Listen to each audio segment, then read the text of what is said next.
Yuk. Enggak, oke. Terus masuk kan?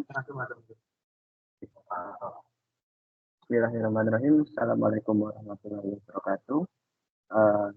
Perkenalkan, kami dari kelompok 3 akan mempresentasikan tugas akhir penambangan data. Bisa continue. Oke. Yang pertama yaitu ada XDM.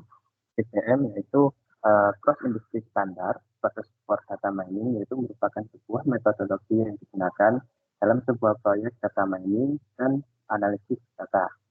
XDM sendiri memberikan kerangka kerja yang terstruktur dan terinci untuk membantu dalam mengembangkan, melaksanakan, dan menyelesaikan proyek data mining dengan cara efektif. Nah, terdapat 6 tahapan utama dalam proses XDM, yaitu meliputi business understanding, data understanding, data preparation, modeling, evaluation, dan deployment. Next. Selanjutnya yaitu adalah business understanding. Nah, Lucien Geocars itu merupakan sebuah perusahaan dealer mobil bekas yang telah beroperasi dalam industri otomotif selama bertahun-tahun. Nah, Lucien Geocars sendiri itu merupakan sebuah perusahaan yang telah menjadi pilihan favorit bagi konsumen yang mencari mobil bekas yang berkualitas dengan harga yang kompetitif. Lucien Geocars sendiri itu menawarkan berbagai jenis mobil bekas, termasuk mobil SUV, sedan, convertible, coupe, wagon, dan hatchback. Merek-merek terkemuka seperti Kia, BMW, Volvo, Nissan, Chevrolet, Audi, Ford, Hyundai, dan masih banyak lagi yang tersedia di dealer ini. Nah, selama proses penjualan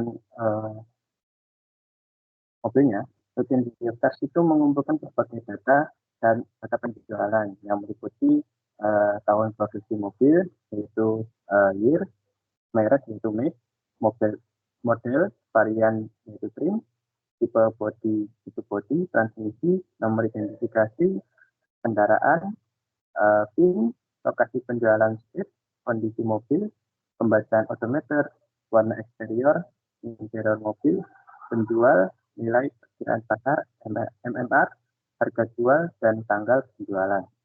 Lucien Geocars ini ingin menganalisis harga jual mobil untuk menawarkan harga yang optimal sesuai dengan kondisi pasar yang ada. Dengan data yang ada, perusahaan berharap menetapkan harga yang terbaik bagi pelanggan dengan memahami faktor-faktor yang mempengaruhi harga mobil bekas. Kemudian masuk data understanding. Nah, di data understanding ini yaitu data yang dikumpulkan yaitu data penjualan yang dikumpulkan oleh Lucien Geocars sendiri itu dimulai sejak tanggal 1 Januari 2014 hingga tanggal 21 Juli 2015. Nah, data tersebut itu meliputi atribut year, yaitu tahun, make, itu atribut make, kemudian atribut model, atribut trim, body, transmission, VIN, date, condition, odometer, atribut color, interior, seller, MMR, selling price, dan juga sales. Nah, data tersebut itu telah kami download dengan nama car_price.csv. Next. Pada data preparation saya serahkan kepada Mas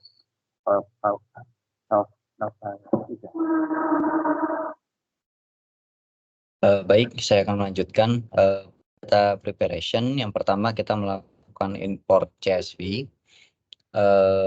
Yang pertama kita melakukan import data atau read CSV ke dalam RapidMiner. Lalu mencoba run untuk membaca data apakah data yang telah kita import dapat dibaca atau tidak. Hasilnya kita dapat melihat tipe data missing value dan statistik min, max, average, least, most, dan values. Selanjutnya reduksi data. Selanjutnya dilakukan eliminasi data yang tidak penting. Di sini atribut yang tidak penting adalah VIN, state, interior, seller, trim, MMR, sehingga perlu dilakukan eliminasi. Dengan menambahkan operator select atribut, data yang tidak penting tersebut dapat dieliminasi.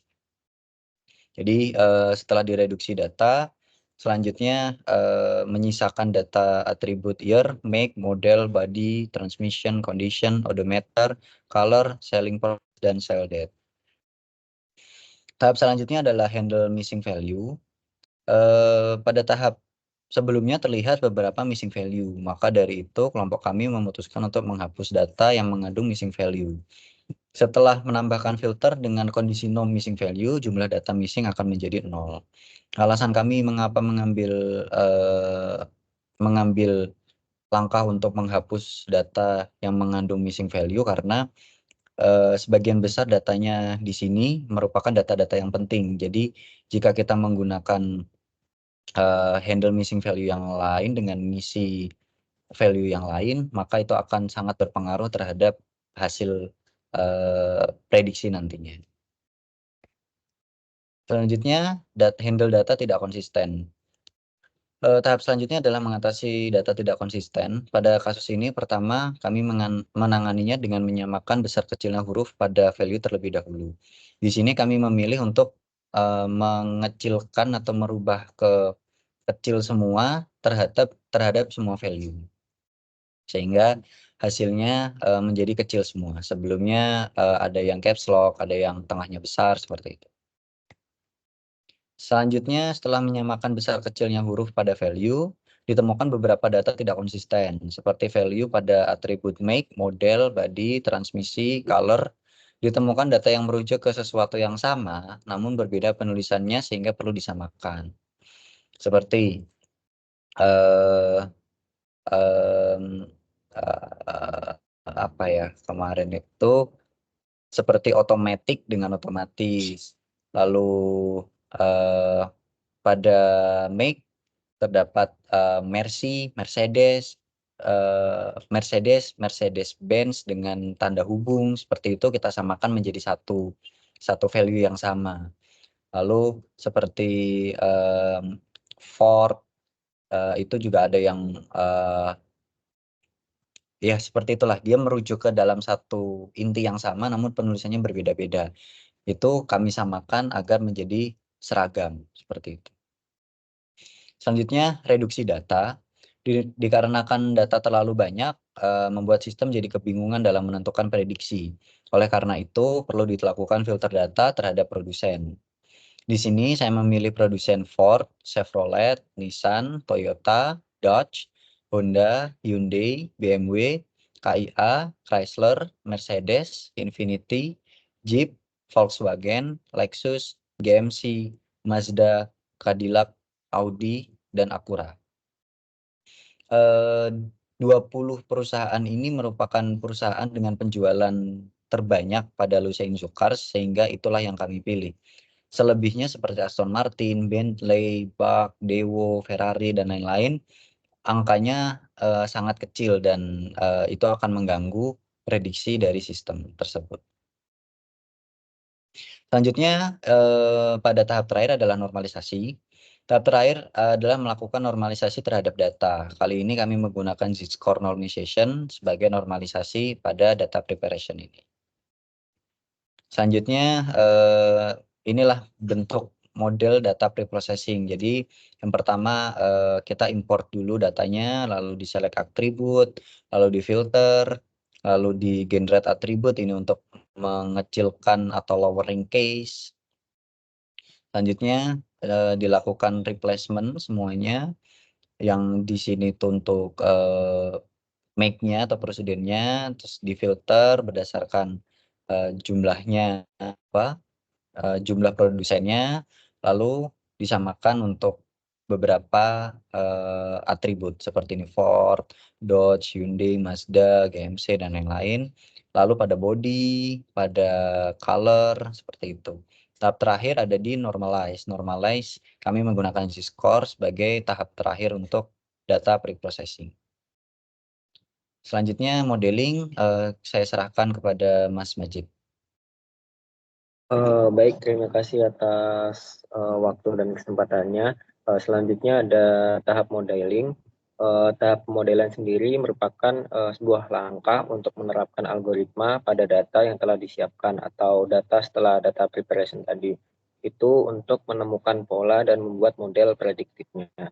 Di sini kelompok kami menggunakan model deep learning, yaitu model machine learning yang menggunakan jaringan saraf tiruan atau JST yang terdiri dari lapisan neuron buatan yang saling terhubung.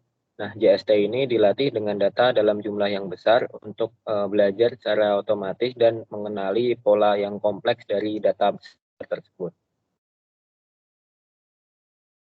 Mengapa kelompok kami memilih deep learning? Yang pertama itu karena data yang kami gunakan itu merupakan data polinomial, sehingga tidak banyak model yang dapat digunakan untuk pemodelan data polinomial.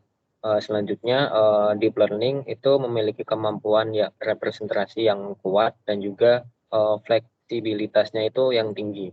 Kemudian skalabilitas dari data yang kita gunakan itu cukup tinggi sehingga kita menggunakan deep learning ini. Selanjutnya kembali ke desain rapid miner-nya. Setelah tahap normalisasi, kemudian dilakukan penetapan label atau penentuan labelnya menggunakan operator setrol. Nah, penambahan operator setrol ini untuk menentukan label dari atribut selling price.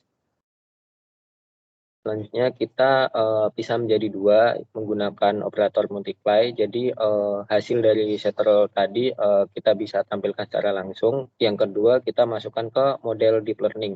Nah, penambahan operator deep learning sebagai model kemudian kita menyesuaikan parameternya. Yang pertama itu ada parameter activation. Nah, parameter ini itu menentukan fungsi aktivasi yang digunakan oleh neuron dalam JST. Nah, fungsi aktivasi ini memperkenalkan non-linearitas ke dalam model. Jadi memungkinkan model untuk mempelajari pola dan hubungan yang kompleks dalam sebuah data yang sangat besar. Nah, untuk pilihannya sendiri itu ada 3, yaitu rectifier, sigmoid, dan juga tan. Nah, di sini kami memilih rectifier yang berfungsi untuk menghasilkan nilai 0 jika inputnya negatif dan nilai inputnya jika inputnya itu positif. Nah, fungsi ini itu sederhana dan juga efisien dan sering juga digunakan dalam JST modern.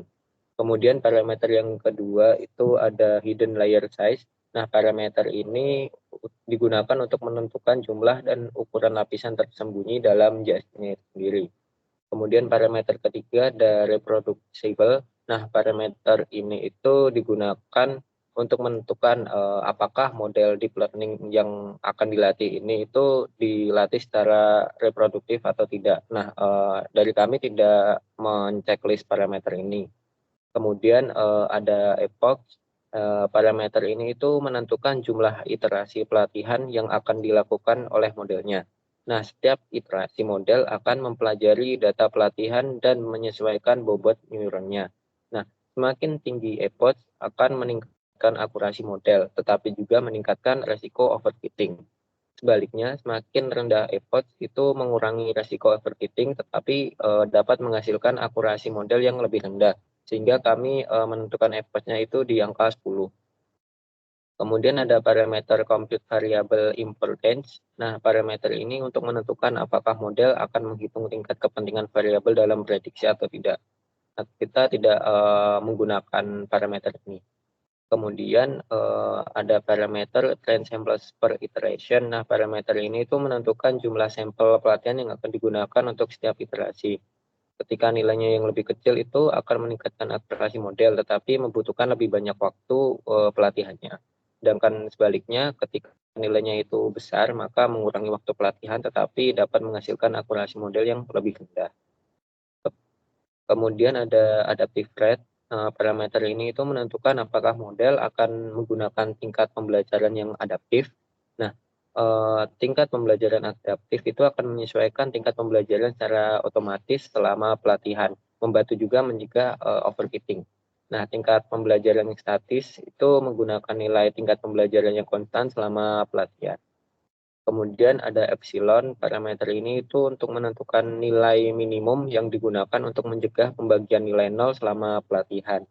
Kemudian ada RHO, itu untuk menentukan parameter momentum dalam algoritma optimasi. Momentum itu membantu mempercepat konvergensi model selama pelatihan. Kemudian standardized itu parameter ini itu untuk menentukan apakah data pelatihan akan distandarisasi sebelum digunakan untuk pelatihan model. Standarisasi itu membantu meningkatkan akurasi model dengan menormalkan data ke skala yang sama. Kemudian L1 ini merupakan penentuan tingkat regulasi L1 yang digunakan untuk mencegah overfitting. Regulasi L1 menambahkan penalti pada bobot neuron yang besar, mendorong model untuk memilih solusi yang lebih sederhana. Kemudian L2 itu untuk menentukan tingkat regulasi L2 yang digunakan untuk mencegah overfitting juga. Regulasi L2 itu menambahkan penalti pada kuadrat bobot neuron, mendorong model untuk memilih solusi yang lebih halus. Kemudian ada max W2, itu parameter untuk menentukan nilai maksimum yang dapat diambil oleh bobot neuron. Ini membantu mencegah overfitting dengan membatasi besarnya bobot. Kemudian ada loss function, di sini kita memilih otomatis. Parameter ini berfungsi untuk mengukur kesalahan model selama pelatihan. Kemudian ada distribution function. Nah, parameter ini itu untuk meningkatkan fungsi distribusi yang digunakan untuk memodelkan distribusi target. Nah, di sini kita menggunakan pilihan auto. Nah, untuk hasilnya sendiri seperti pada gambar, jadi setelah dari data preparation tadi, yaitu normalisasi, kita tambahkan set role untuk menentukan labelnya, yaitu label selling price tadi. Kemudian kita pecah menjadi dua karena kita mau menampilkan data yang berlabel juga. Kemudian yang kedua itu kita masukkan ke model deep learning. Selanjutnya evaluasi akan dijelaskan oleh Mas Badahika. Terima kasih atas penjelasan sebelumnya Mas Majid. Di sini saya akan menyampaikan hasil dari evaluasi dengan menggunakan deep learning model. Di sini bisa ditambah ada beberapa parameter seperti MSE, RMSE, dan R kuadrat. MSE atau mean squared error itu menunjukkan bahwa intinya semakin rendah itu akan semakin baik. MSE sendiri itu menunjukkan perbedaan kuadrat rata-rata antara nilai prediksi dan nilai aktual. Selanjutnya RMSE atau root mean squared error menunjukkan perbedaan rata-rata antara nilai prediksi dan nilai aktual. Kemudian R kuadrat R kuadrat atau R squared itu menunjukkan semakin tinggi semakin baik, menunjukkan seberapa baik model menjelaskan varians dalam data target tersebut.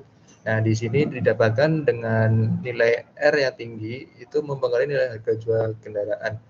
Dan dengan di sini dinyatakan nilai R kuadrat yang tinggi sekitar 0,9235 menunjukkan bahwa model dapat menjelaskan sebagian besar varians dalam data target atau harga jual. Nilai MSE dan MSE yang dijelaskan sebelumnya itu rendah, itu hanya menunjukkan perbedaan kecil antara nilai prediksi dan nilai aktual. Selanjutnya, setelah dari tahap evaluasi menuju ke deployment. Jadi tahap deployment itu adalah saat persiapan sebelum model ini diimplementasikan selanjutnya. Nah, di sini menunjukkan bahwa model deep learning yang kami buat pada aplikasi Rapid Miner itu memiliki potensi yang sangat baik dalam memprediksi harga jual mobil dengan nilai akurasi yang baik, yaitu didapatkan tadi sekitar 0,9235. Serta penting untuk mengevaluasi model data yang tidak terlihat selama proses pelatihan untuk memastikan generasinya bekerja dengan baik. Yang terakhir yaitu adalah summary atau kesimpulan. Jadi dari penjelasan sebelumnya, model deep learning itu yaitu suatu proses dari teknik pembelajaran mesin di mana memanfaatkan banyak lapisan dalam proses informasi untuk ekstraksi dan transformasi serta untuk analisis pola dan klasifikasi, khususnya untuk memahami data yang berbentuk gambar, suara, dan teks. Jadi dengan menggunakan model deep learning tadi, kelompok kami berhasil melakukan prediksi nilai harga jual kendaraan dengan nilai akurasi yang baik dengan didapatkan nilai tadi sekitar 0,9235.